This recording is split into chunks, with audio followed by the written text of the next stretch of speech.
Halo sobat, salam jumpa dalam kelas IJTI, Ruang Profesional Menjadi Jurnalis Merdeka. Bersama saya, Denny Kurniawan. Selain dua informasi tadi, kami juga akan menyajikan informasi menarik lainnya. Tetap bersama kami di News 58. Tim penyidik tindak pidana khusus Kejaksaan Negeri Jember kembali melakukan penahanan salah satu tersangka kasus dugaan korupsi pengadaan makanan dan minuman. Kegiatan sosialisasi rancangan peraturan daerah atau Sosraperda Rabu malam dari 5 tersangka yang ditetapkan seluruhnya telah mendekam di Lapas Kelas 2A Jember. Kejaksaan Negeri Jember kembali menahan satu orang tersangka kasus dugaan tindak pidana korupsi pengadaan makanan dan minuman dalam kegiatan sosialisasi rancangan peraturan daerah atau Sosraperda di DPRD Kabupaten Jember tahun anggaran 2023-2024. Tersangka berinisial SR dilakukan penahanan pada Rabu malam setelah sebelumnya mangkir dari panggilan penyidik tindak pidana khusus untuk dimintai keterangan. Dari hasil pemeriksaan penyidik, tersangka SR berperan turun membantu dalam kasus dugaan korupsi pengadaan makanan dan minuman kegiatan Sosraperda yang dilaksanakan di beberapa titik. Bersama 4 tersangka lainnya, Kepala Kejari Jember, Ikhwan Effendi, mengatakan tim penyidik sudah menetapkan SR sebagai tersangka sejak pekan lalu. Namun, yang bersangkutan tidak hadir dalam pemeriksaan dan akhirnya hari ini kooperatif datang memenuhi panggilan penyidik. Saya awali dengan rasa syukur. Kenapa? Karena salah satu tersangka yang kita tersangkakan telah kita umumkan pada kesempatan pertama minggu kemarin, dia tidak hadir dan alhamdulillah yang bersangkutan termasuk kooperatif dia datang memenuhi panggilan kami yang selanjutnya. Setelah diperiksa panjang mulai pagi hingga sore ini, akhirnya tim menyepakati, tim berkesimpulan untuk memperlancar proses penyelesaian perkara Sosperda ini terhadap yang bersangkutan yang berinisial SR. Kita melakukan penahanan per hari ini berdasarkan surat perintah penahanan nomor PRIM. Sebelumnya, dalam kasus ini, Kejaksaan Negeri Jember juga telah menahan 4 tersangka lainnya, yakni Wakil Ketua DPRD Jember berinisial DDS bersama mantan istrinya berinisial Y dan 2 staf DPRD Jember berinisial AS dan RD. Dari Sumbersari Jember, Nilu Dian Apriliana melaporkan.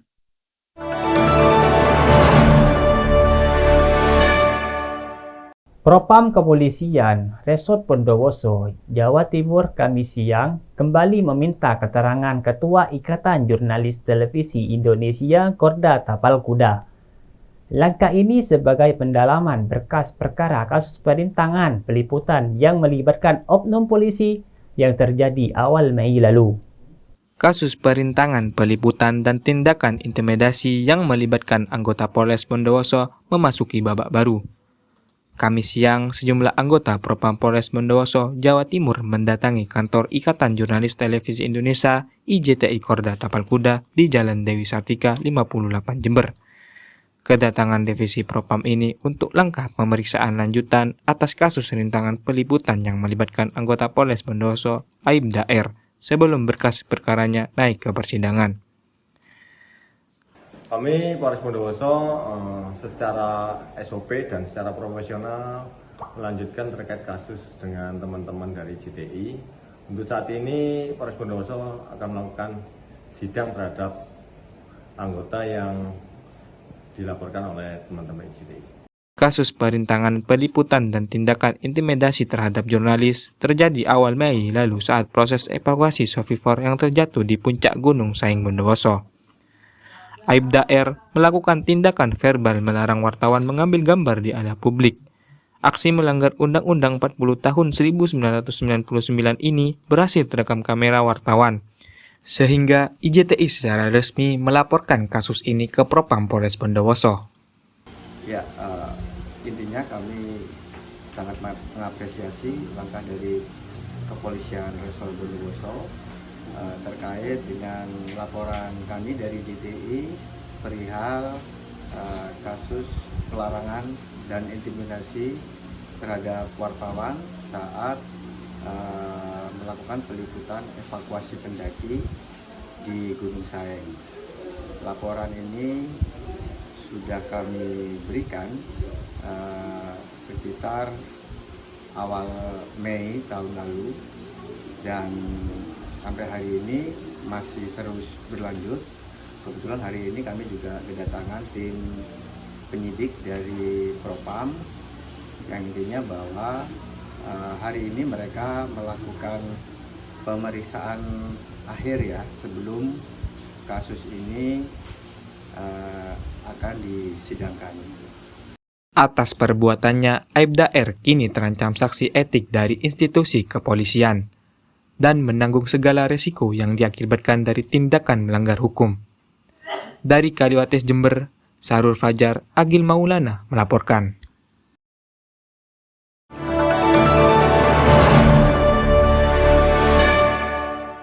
Yudisium berlangsung khidmat Akademik Tabur Apresiasi. Informasi selengkapnya akan hadir sesaat lagi. Tetap bersama kami di News 58.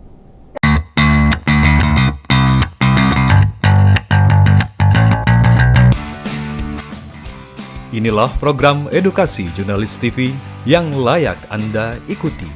Kampus IJTI. Halo Sobat, selamat jumpa dalam Kampus IJTI, ruang profesional yang berlibur bersama keluarga. Sejarah masa lalu di Jember. Saya Kirana Yudi. Kampus IJTI, ruang profesional menjadi jurnalis merdeka. Halo Sobat, saya Adiba, Eca Deluis, saya Aisyah Mawadina, mahasiswi Pas Nurul Jadid Python Probaduro, program studi komunikasi dan penyiaran Islam. Saya senang sekali menjalani praktikum jurnalis TV di kampus IJTI. Di tempat mental lapang, belajar secara langsung teknik reportase, berbasis audiovisual, dan memproduksi materi berita televisi, menimba ilmu dan pengalaman kepada ahlinya. Peserta diarahkan terlibat langsung dalam proses hunting berita, membuat skrip atau naskah berita televisi, voice over, dubbing, hingga proses editing video. Ayo bergabung dalam Kampus IJTI.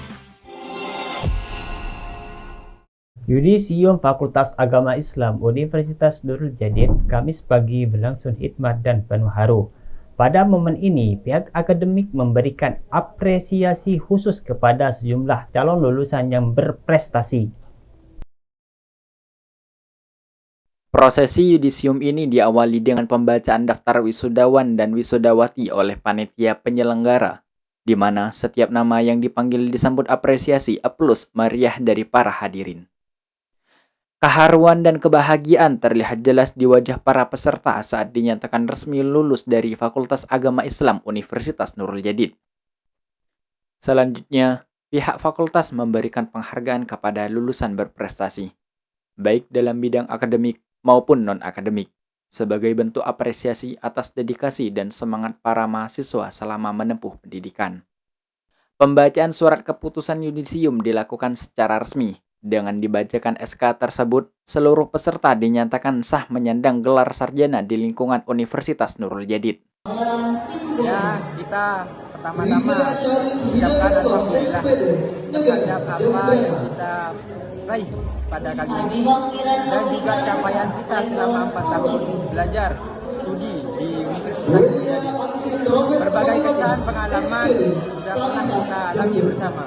Dan harapan kami sebagai wisudawan Universitas Nurul Jadid pada tahun 2025, kami harap segenap mahasiswa bisa mengimplementasikan segenap studi-studinya atau semua dari ilmu-ilmunya pada kalangan masyarakat, terhadap agama, nusa dan bangsa.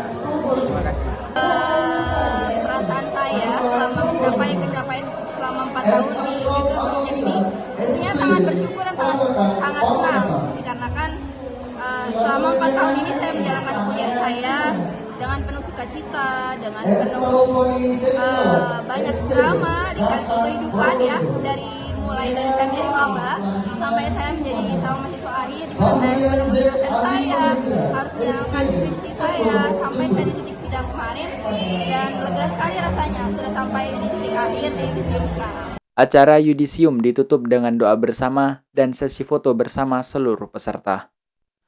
Suasana penuh kebahagiaan terpancar dari wajah para lulusan yang siap melangkah menuju masa depan dengan ilmu dan semangat baru. Dari Python Probolinggo, tim liputan melaporkan.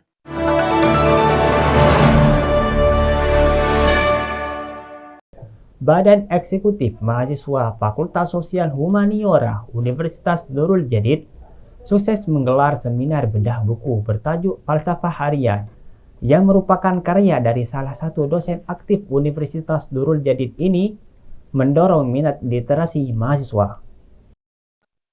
Kamis 30 Oktober 2025 bertempatan di Aula 2 Pondok Pesantren Nurul Jadid. Kegiatan ini terbuka untuk umum dan partisipan dari mahasiswa lintas fakultas serta perwakilan BEM universitas lain juga cukup tinggi. Acara dibuka secara resmi oleh Ketua Panitia Penyelenggara dengan sambutan hangat kepada seluruh peserta dan tamu undangan.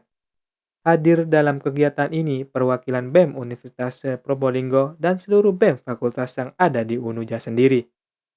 Pada sesi awal, penulis buku Falsafah Harian Ahmad Saida PhD memaparkan secara singkat dan mendalam latar belakang dan nama filosofis yang terkandung dalam karya tulisannya. Acara berlanjut pada sesi pembedahan oleh narasumber panelis yang membahas secara mendalam isi buku. Mulai dari gaya penulisan hingga konteks filosofis yang diangkat penulis. Buku ini lahir dari refleksi pribadi, tetapi ada kaitan dengan tugas saya sebagai pengajar semantik dan ma'ani Quran, filsafat keuangan, living Quran, epistemologi, dan lain-lain. Jadi sebenarnya masih terkait dengan tugas saya sebagai dosen. Kemudian yang kedua, bagaimana buku ini terkait dengan realitas keseharian. Sebenarnya buku ini menjawab apa yang dialami oleh saya, tetangga saya, mahasiswa, dan lain-lain di dalam kehidupan sehari-hari. Jadi meskipun filsafat itu ada dalam langit, sebenarnya dia hendak melihat bumi agar kita berpijak pada realitas, bukan harapan semata-mata. Antusias peserta semakin terlihat pada sesi tanya-jawab, di mana audiens diberikan kesempatan untuk berinteraksi langsung dengan penulis maupun pembedah. Berbagai pertanyaan dan tanggapan kritis muncul, menandakan tingginya minat peserta terhadap tema yang diangkat. Pada hari ini, dalam acara bedah buku, cukup menarik bahwasanya ini sebuah bentuk simbolis kita terkait meleknya, terkait literasi dan yang lainnya. Dalam hal ini, dalam kampanye Cinta Buku tidak hanya kita disuruh membaca buku, tapi menjadi penggerak perubahan, terutama untuk lingkup mahasiswa.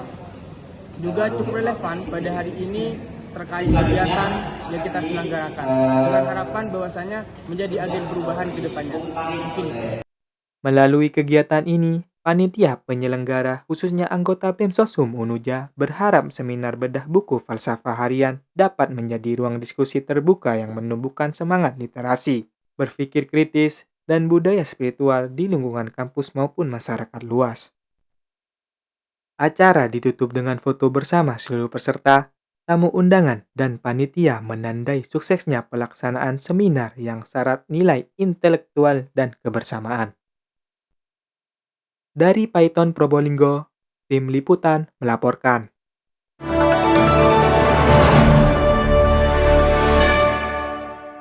Sesaat lagi akan hadir informasi PMI Ghost to School, ajak siswa donor darah di SMAN 3 Jember. Tetap bersama kami di News 58. Program Studi Komunikasi dan Penyiaran Islam berdiri di bawah Fakultas Agama Islam Universitas Nurul Jadid sejak tahun 1996. Prodi Komunikasi dan Penyiaran Islam merupakan prodi yang mengintegrasikan ilmu komunikasi dengan dasar keislaman yang merujuk pada trilogi dan panca kesadaran Pondok Pesantren Nurul Jadid. Kamera, roll in action. Kembali lagi bersama kami di podcast KPI, bincang-bincang santai menuju masa depan.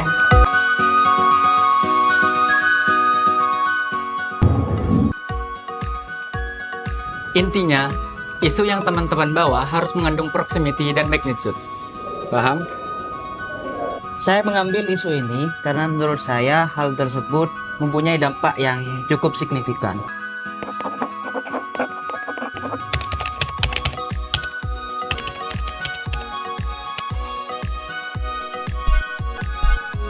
Teknik editing video dan desain menjadi salah satu skill yang harus diselami oleh mahasiswa dan mahasiswi program studi komunikasi dan penyiaran Islam.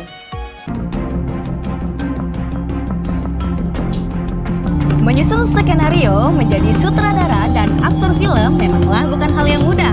Oleh karena itu, di program studi komunikasi dan penyiaran Islam, mahasiswa dan mahasiswinya dilatih untuk menjadi scriptwriter, sutradara, dan aktor profesional. Kamera standby. Ada mau kemana? Mau daftar kuliah di Universitas Sarjana. Program studi apa? Studi komunikasi dan penyiaran Islam. Ayo kita bareng-bareng, yuk. Untuk menumbuhkan kesadaran berbagi dan peduli sesama, Palang Merah Indonesia Kabupaten Jember menggelar kegiatan PMI Gustus School di SMA Negeri 3 Jember. Dalam kegiatan ini, para siswa diajak untuk melakukan donor darah secara sukarela. Suasana ramai terlihat di Aula SMA Negeri 3 Jember. Satu persatu siswa bergilir untuk mendaftar dan melakukan pemeriksaan kesehatan sebelum mendonorkan darahnya. Program PMI Gustus School ini merupakan bagian dari upaya PMI untuk mengedukasi generasi muda tentang pentingnya donor darah. Melalui kegiatan ini, siswa diajak untuk menanamkan rasa empati dan semangat kemanusiaan sejak dini. Sebelum melakukan donor, setiap peserta wajib memenuhi syarat kesehatan, seperti berusia minimal 17 tahun, berat badan di atas 45 kg, tekanan darah normal, dan dalam kondisi sehat tanpa riwayat penyakit tertentu. Donor darah ini memang kalau di PMI ini merupakan kegiatan rutin ya, hampir setiap hari kita melakukan donor ke seluruh masyarakat, artinya ke seluruh 31 kecamatan secara bergantian. Nah, kali ini kita ada di sebuah sekolah di SMA 3 Jember ini, dan saat ini kita melakukan donor darah, khususnya kita dari PMI ini ingin menjaring pendonor-pendonor pemula. Nah, saat ini pendonor pemula kita yang di sini adalah rata-rata mereka yang masih muda. Antusias siswa terlihat saat proses donor berlangsung. Sebagian besar mengaku pengalaman ini jadi pertama kali mereka berdonor darah. Bahkan setelah menyelesaikan donor, mereka mendapatkan souvenir berupa tumbler dari PMI sebagai bentuk apresiasi atas partisipasi mereka. Karena menurut saya darah saya bisa membantu orang-orang yang sedang membutuhkan, dan saya sangat tertarik dari kelas 10 tapi takut jarum. Senang plus takut juga. Takutnya karena ini lagi nggak sakit ya, lumayan.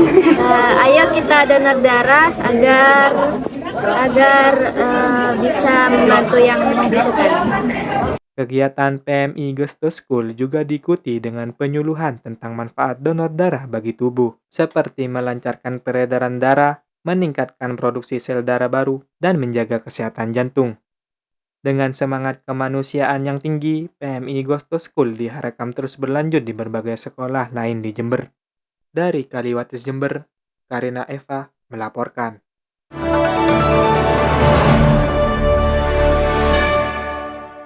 Di tengah cuaca yang tak menentu, seorang penjual bunga di kawasan Jalan Kepatihan Jember tetap setia menjalani pekerjaannya. Meski penghasilan tak menentu, semangatnya tak pernah padam dalam menjual bunga setiap hari.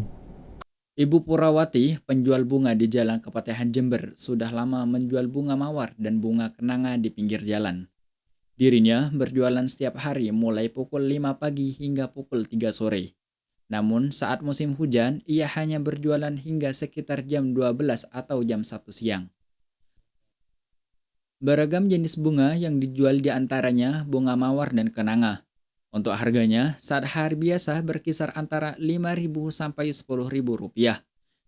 Sedangkan pada hari Kamis malam Jumat, harga bunga bisa meningkat antara Rp5.000 hingga Rp25.000 karena pada hari itu permintaan pembeli cenderung meningkat. Setiap hari, Ibu Purawati mengambil pasokan bunga dari wilayah Karampeng, Sukarambi, Jember. Dalam satu hari, dirinya biasanya membeli satu kresek merah ukuran besar dengan harga Rp50.000.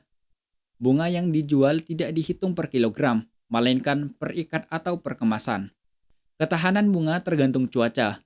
Bila dalam keadaan basah, bunga dapat bertahan selama 2 hari. Namun, saat kering dan cuaca cerah, bunga bisa tahan hingga 4 hari. Sedangkan di musim hujan, bunga lebih cepat layu dan busuk. Jadi Bu, kalau tahu bunganya itu kulaan atau nanam sendiri Bu? Kulaan. Kulaan. Ya, Bu. Biasanya kulaannya itu satu harinya sampai berapa? Kiloan apa gimana Bu? Satu kresekan.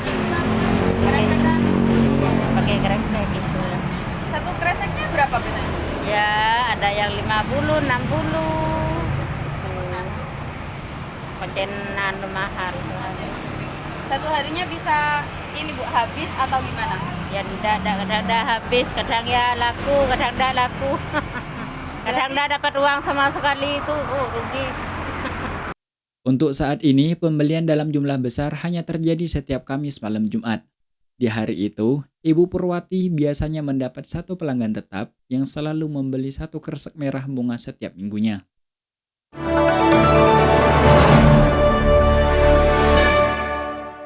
Mengintip kelestarian Kampung Batik di Jember, informasi selengkapnya akan hadir saat lagi. Tetap bersama kami di News 58. Inilah program edukasi jurnalis TV yang layak Anda ikuti. Kampus IJTI. Halo Sobat, selamat jumpa dalam Kampus IJTI, ruang profesional berlibur bersama keluarga. Sejarah masa lalu di Jember. Saya Kirana Yuni.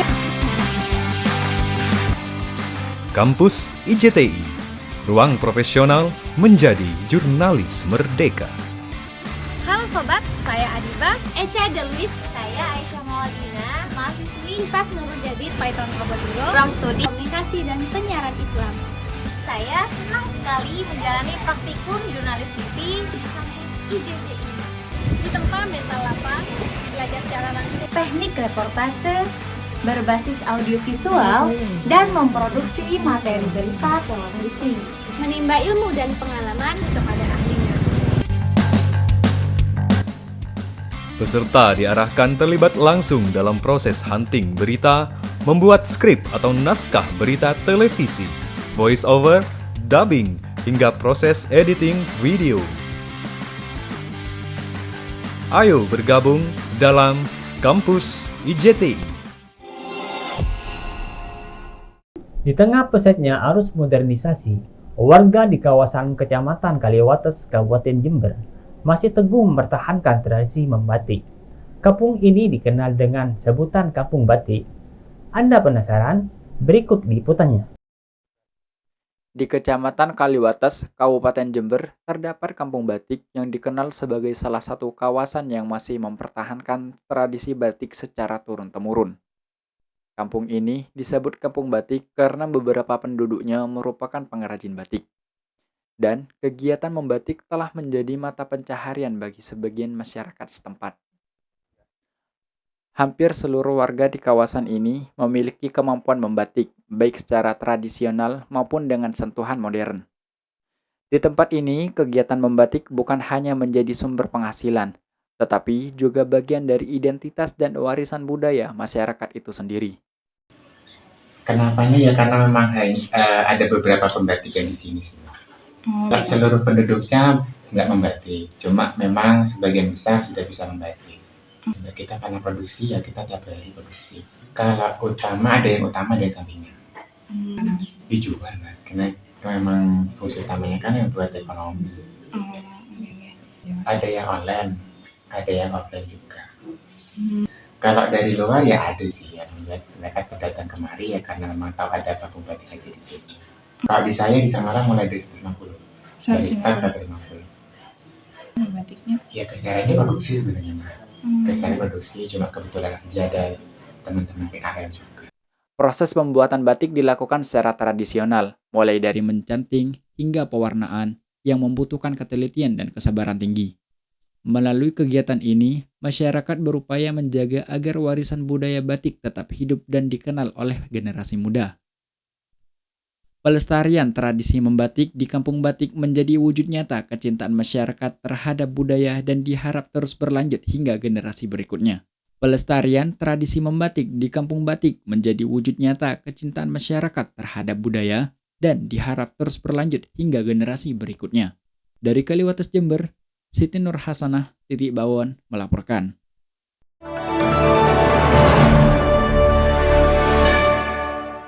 Warung sarapan khas bule di Jember tarik perhatian warga lokal. Menu yang dihadirkan menjadi pilihan baru bagi masyarakat untuk menikmati sarapan ala barat. Halo pemirsa, jumpa lagi bersama saya Lisa JK. Kali ini saya sedang berada di depan warung sarapan bule. Nah, penasaran sama menu-menunya? Yuk ikuti terus keseruannya. Di sebuah warung sarapan di kawasan kota Jember tampak berbeda dari biasanya. Bukan nasi pecel atau lontong soto yang berada di menu warung tersebut, melainkan menu khas ala bule seperti makaroni, omelet, spaghetti, beef patty, dan berbagai menu minuman lainnya, seperti orange juice, soya matcha, dan kopi hitam panas yang aromanya menggugah selera. Warung ini menjadi daya tarik baru bagi para warga Jember yang ingin mencoba cita rasa sarapan khas barat tanpa harus pergi ke restoran mahal atau keluar kota. Dibuka sejak pagi hari dari jam 6 sampai jam 11 siang, warung ini selalu ramai dikunjungi pelanggan dari berbagai kalangan, mulai dari mahasiswa, pekerja kantoran, hingga wisatawan yang melintas di kawasan ini. Beberapa pengunjung mengaku tertarik karena menu yang disajikan sederhana namun unik, dengan rasa yang lezat dan harga yang masih terjangkau. Inovasi kuliner seperti ini menjadi bukti bahwa bermacam sarapan di Jember kini semakin beragam. Tidak hanya makanan tradisional, tetapi juga hidangan ala barat yang kini mulai digemari masyarakat. Kalau sarapan itu kan identik sama nasi pecel, nasi bungkus, nasi kuning, nasi rawon gitu ya. Nah itu kan udah ordinary banget. Nah maksudnya kita bikin something yang beda, sesuatu yang baru yang belum ada gitu. Jadi kita bikin makanan western dijadikan opsi sarapan gitu. Jadi westernnya juga nggak yang seperti cafe atau resto. Jadi kita street foodan gitu konsepnya, tapi dengan menyajikan kualitas makanan western yang oke banget gitu. Warung sarapan bule ini membuat sesuatu yang berbeda dari yang lain. Makanan yang tersedia di luar negeri kini juga bisa dinikmati di kota Jember, membuat masakan ini sebagai opsi sarapan bagi warga Jember, dan konsepnya seperti ala street food. Nah pemirsa, nih sekarang saya sudah pesan omelet dan beef patty. Rasanya tuh emang, kita coba ya. Beefnya tuh bener-bener enak dan sausnya juga kental dan bener-bener kayak ala luar negeri gitu pemirsa. Dan juga ini jusnya saya pilih yang orange juice karena biar lebih segar dan lebih pas sama beefnya gitu. Dari Sumbersari Jember, Lisa JK, Abir Nabila melaporkan.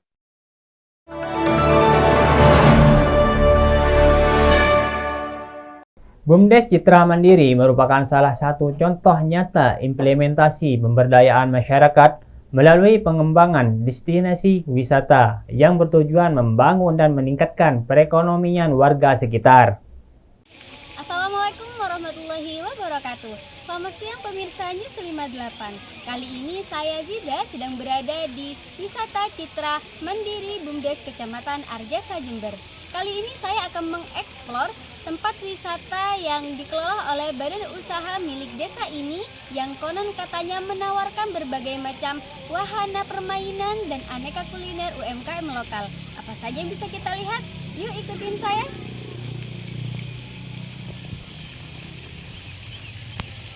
Seperti inilah suasana wisata Citra Mandiri yang berada di Kecamatan Arjasa, Kamis siang.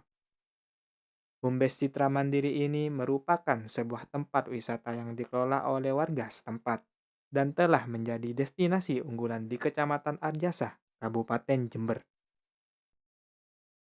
Tempat wisata ini tidak hanya menawarkan view keindahan alam, namun juga memiliki wahana kolam renang yang menjadi daya tarik utama bagi pengunjung. Tak hanya itu, wisata Citra Mandiri juga menjadi wadah bagi UMKM lokal untuk memamerkan dan menjual produk-produk mereka, dengan tujuan berperan dalam meningkatkan perekonomian masyarakat sekitar. Bumdes Citra Mandiri ini ada di Desa Arjasa, Kecamatan Arjasa, yang mana Bumdes Citra Mandiri ini merupakan salah satu unit usaha milik Bumdes Citra Mandiri. Jadi namanya wisatanya itu Wisata Citra Mandiri. Disingkatnya itu WCM. Nah, di sini ini ada 2 kolam yang mana kita tetap mempertahankan budaya lokal asli Desa Arjasa. Fokusnya di anak-anak ya, di sini masih kedalaman maksimal di 1 meter. Kemudian ada yang kedalaman 50, ada yang kedalaman 20 cm. Selain itu juga kita menyediakan tempat istirahat, banyak gazebo di sini, taman landscape, dan juga UMKM yang ada di Desa Arjasa ini. Itu saja. Bagaimana kontribusi wisata Citra Mandiri ini terhadap perekonomian lokal dan masyarakat sekitar? Ya, tentunya dengan adanya wisata ini, masyarakat sekitar, khususnya Desa Arjasa sendiri ini bisa membuka lapangan pekerjaan di sini, yang mana mereka banyak yang penjual baik itu kue ataupun makanan ringan. Di sini juga ada makanan beratnya pun seperti makanan khas ini, nasi buduk, dan juga seperti nasi pecel, nasi soto itu ada di sini. Dan juga minuman-minuman juga ada di sini.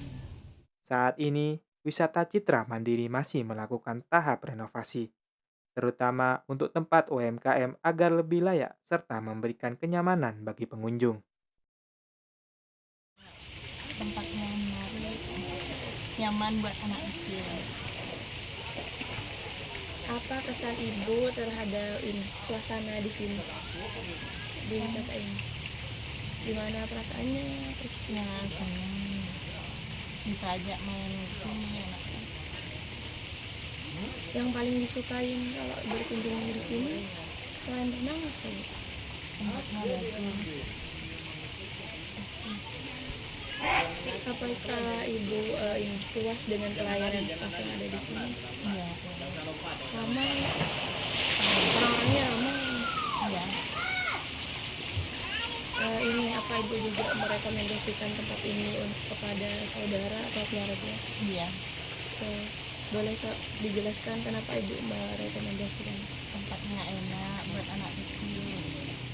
Pengelolaan yang dilakukan warga setempat menunjukkan bahwa masyarakat memiliki peran penting dalam mengembangkan wisata di daerahnya. Dengan dukungan pemerintah dan stakeholder, diharapkan wisata ini terus berkembang dan menjadi destinasi wisata yang lebih baik di masa depan. Dari Arjasa Jember, Sida melaporkan. Demikian tadi pemirsa ekspor saya di Wisata Citra Mandiri Kecamatan Arjasa. Selain sebagai wisata permainan, tempat ini juga cocok sebagai destinasi kulineran yang menawarkan berbagai macam olahan dari UMKM setempat. Akhirnya saya Zida pamit undur diri. Wassalamualaikum warahmatullahi wabarakatuh.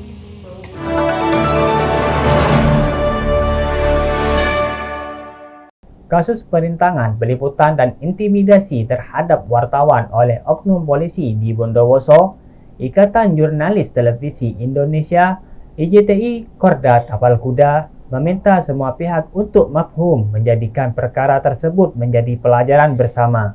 IJTI tetap konsisten menegakkan amanat Undang-Undang Nomor 40 Tahun 1999 tentang pers.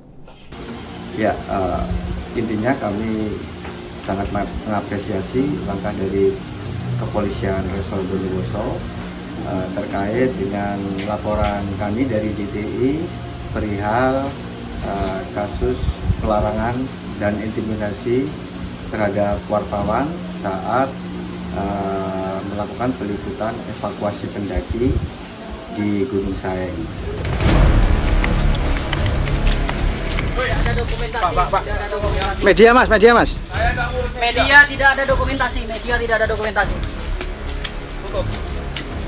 Tutup. Laporan ini sudah kami berikan sekitar awal Mei tahun lalu dan sampai hari ini masih terus berlanjut. Kebetulan hari ini kami juga kedatangan tim penyidik dari Propam yang intinya bahwa hari ini mereka melakukan pemeriksaan akhir ya sebelum kasus ini akan disidangkan.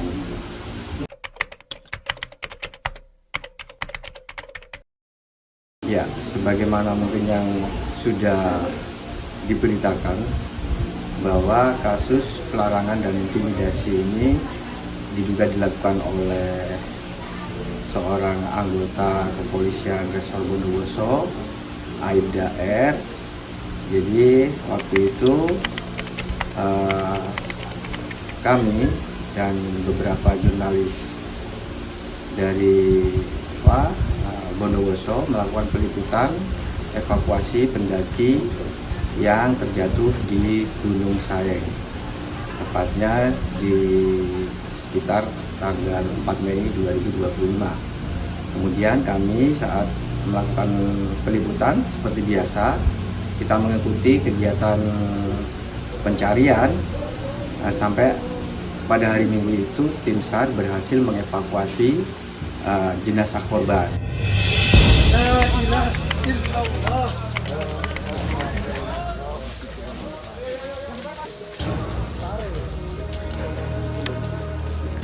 Saat proses evakuasi berlangsung, tim evakuasi saat itu melakukan membawa jenazah korban dari lokasi, dari TKP, menuruni jalanan di tengah hutan gitu ya. Kemudian Aibda R tanpa alasan yang jelas melarang kami untuk melakukan peliputan atau mengambil gambar. Pak. Media mas. Media tidak ada dokumentasi. Tutup. Ada juga bahasa-bahasa yang itu cukup mengintimidasi bagi kami dan apa yang dilakukan oleh Aibda R maksud saya itu sudah memenuhi unsur yang sudah ditetapkan di Undang-Undang Pers nomor 40 tahun 1999 bahwasanya yang dilakukan oleh yang bersangkutan itu sudah masuk kategori pelarangan terhadap kami sebagai jurnalis saat melakukan tugas peliputan.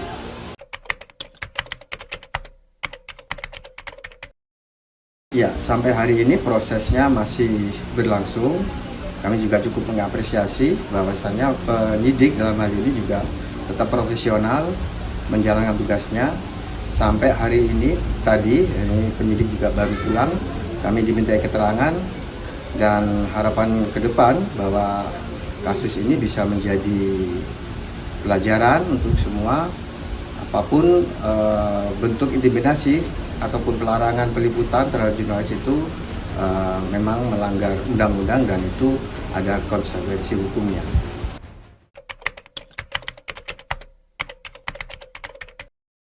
Ya, dari awal kita melakukan laporan, kita terus memantau perkembangan kasus ini, termasuk juga kami menerima informasi bahwa setelah beberapa hari setelah kejadian itu Aibda R langsung dimutasi ke Samapta Polres Bondowoso dan sampai hari ini yang bersangkutan juga masih berdinas di Samapta, kemudian untuk beberapa jabatannya juga dihapuskan gitu ya.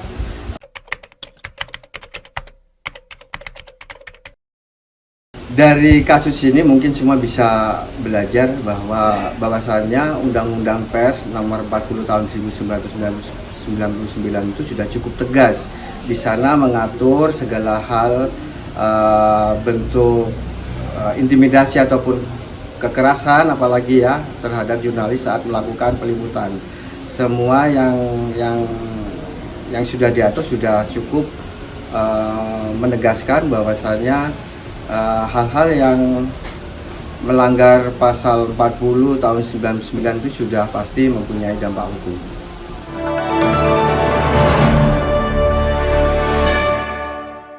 Tak terasa telah 30 menit saya menemani Anda menjadi jurnalis profesional, memperkuat kemerdekaan pers, berkontribusi untuk negeri. Sampai jumpa pada episode berikutnya. Saya Denny Kurniawan, pamit undur diri. Sampai jumpa.